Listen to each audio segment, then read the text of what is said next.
Fitzroy and Valentine up here. Valentine's come to keep us company today.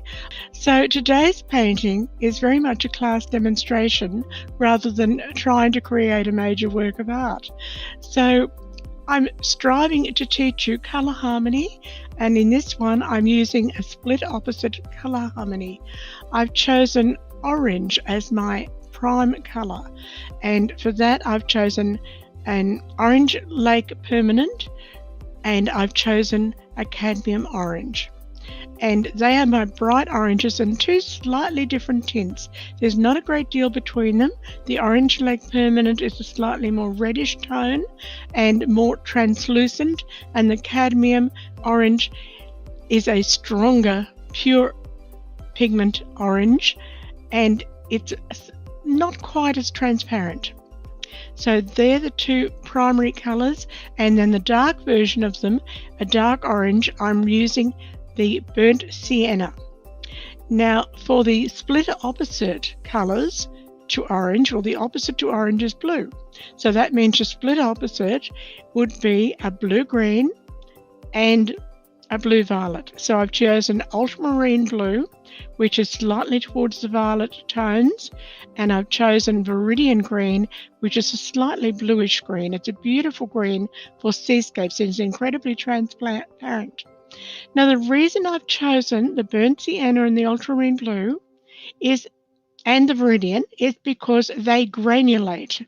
Now some pigments, like your orange lake permanent for instance, it's absolutely pure glaze, all even, whereas in certain conditions you can make the ultramarine, viridian and the burnt sienna and many of the earth tones granulate. That means they'll create little specks where it'll go deeper and stronger tint, where the pigment goes down into the grooves of the paper, and it'll be slightly thinner and less colour in the high points of the paper. So you get this lovely granulating effect. That's very effective when you're painting distant mountains, and you don't want the mountain to be absolutely the same glaze tint all over, but you want little variations to suggest perhaps trees on that far distant mountains. So I'm creating this granulated wash because I have promised that I would show you how to create a granulated wash. Now it's very important when you do a granulated wash that your paper is wet, very wet, and your first washes go in very wet, but they still have to have a lot of pigment in them. And it's also important that you move the paper. You'll see that I really shake this paper up. You're going to get the best granulated effects if that pigment can move around on the paper. Don't be timid with watercolour. If you're timid with watercolour, if you just draw lines and colour in, it is not watercolour. You can paint with watercolour and not create a watercolour. The word watercolour means the water has done most of the painting. You are not the master, the water is. You can sort of nudge the master, try to control what it does. But there should be an element of excitement and experimentation, and you don't know what's quite going to happen with watercolour. If you are completely in control, again, I stress, you can paint with watercolour without actually doing a watercolour. If you are trying to just colour in between the lines using watercolour, and you put down every brushwork so that it cannot move, so that the water doesn't have any power to influence what you're doing, it isn't a watercolour. Watercolour means that the water did the painting. You simply urge it along. Watch some professional watercolours at work and you'll get the idea of what I mean. It's a wonderful, fun medium. You need to have an ounce of courage, even if you have to fake it to start with. Now, normally when I paint flowers, I paint the flowers slightly sideways or tilted, and this time, because I'm trying to do a painting that I'm hoping a beginner might feel they have the urge to want to try, I painted the flower full on, because that's when I'm watching YouTube videos, that's how many of you will paint your flowers straight facing the camera. So I've done one straight facing the camera, and as I said, grab yourself a fairly simple form flower to start with, not one of these multi-petaled roses that I often love to paint. Something easy like a daisy, or tiger lily, something with just open petals, and try putting in this granulated wash, choosing pigments that are going to granulate. Now, if you're not sure, look it up on the internet. Type in granulated pigments, and see which watercolors will granulate if you handle them right. But I'm telling you that ultramarine blue is one that will. Your phthalo blue won't. Your good pure ultramarine blue will, and it's not an expensive pigment, so you're fortunate there. Indian red, that's another one that usually will granulate for you. Now, Viridian green will granulate beautifully. In fact, if you put Viridian green and raw umber together, if you can remember that, Viridian green and raw umber, they will do an incredible granulated wash. Just watch. Don't expect Viridian green hue to do it. If there's the word hue after the pigment name, that means it isn't actually that pigment. Viridian green hue is usually made up of a cheaper staining green like phthalo green, which will not granulate at all. It's a far cheaper pigment, so the manufacturers will happily sell you Viridian green because they'll make more profit than a pure Viridian. And also you'll find that it's a lot cheaper, Viridian green hue, so you're more likely perhaps to buy it if you don't know that it's not the real Viridian. It's worth saving up and buying the real Viridian. You'll notice as I'm painting, I have to keep putting out more and more Viridian, whereas the other pigments seem to last. It's also, as well as being an expensive pigment, it just doesn't seem to go as far. I seem to have to use 3 to 4 times more when I work with Viridian green, but it's always been worth it for me. So I'm using the oranges, and I've chosen 2 oranges. You could just use the one. Cadmium orange, just be aware, cadmium is a heavy metal. It's a toxin, so be careful with it. You don't go eating and drinking. You don't go picking up sandwiches in the studio with painty hands. Look, I've got paint on my thumb there. That's a bit of burnt sienna and ultramarine blue. Be careful. Be conscious of what you're working with. The pigments are not made for eating. I don't think too many people smoke indoors these days anyway, but don't go smoking in your studio. That's another way that you can contaminate yourself. Besides, you're going to get cadmium from your cigarettes. So just health and safety anyway in the studio.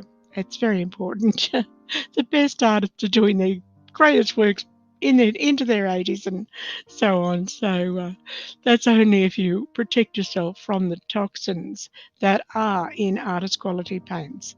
Just be aware of what you're working with. Don't go giving your cadmium paints to your kids to paint with. That's where you can use the hues. The student grades are great for the kids to have a go at. But artists, it's best to work with your quality pigments. You're going to get better results. Valentine's asleep on the job. He's not being much entertainment here. So let's get painting. Do you remember the intensely strong orange that I put down in my first wash on those flower petals? Even I'm stunned at how much that has faded into the paper. That's one thing to keep in mind with watercolor. The work will always dry paler than you first put it in. If you're working with acrylic paint, the work will often dry darker. If you're working with oils, it generally stays the same tone. So keep it in mind when you're doing watercolor to make your washes darker than you initially think that you need them. I'm going to need to go back and repaint a lot into these petals because of how much they've faded out. As I paint the Viridian foliage, I'm careful to leave specks of the white paper showing through as the light.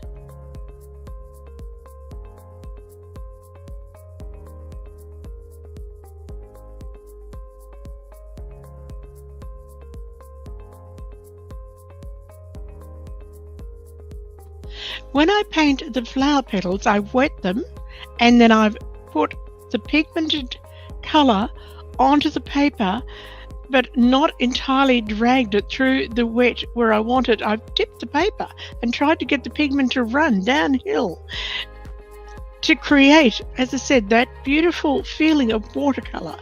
Now, after I have done the wet in wet work, I've come back and I've done some wet onto slightly dry paper, and then towards the end I've done some dry brush work. Now, so I keep saying, be careful who you learn from.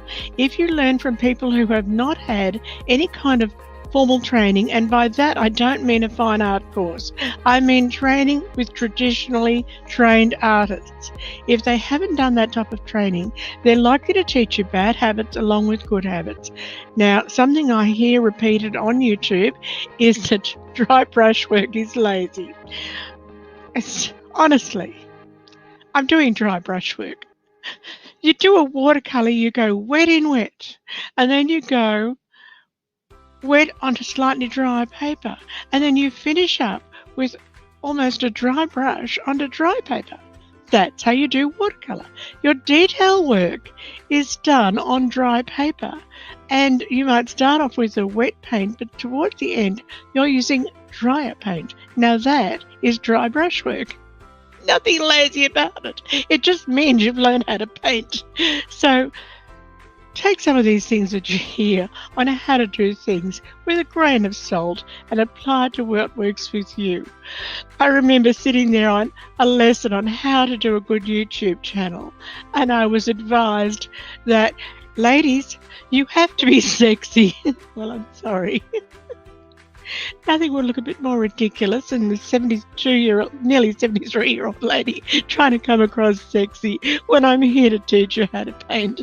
So that's why you need to take some of these things with a grain of salt. And anyway, happy creativity, and I hope I've helped. And if I have, please give that thumbs up, right? Thumbs up. And I'll get the thumbs down from the one who said dry brush work was lazy. And do subscribe to my channel. I'd love to have you continue to follow, because it is still unfinished. At this stage, it's a bad composition, and there's just so much more to be done. So I try to treat this one as a class to teach you colour harmony, how to do a granulated wash, and the process you go through in doing a watercolour. And thank you for supporting my YouTube channel. I value every subscriber.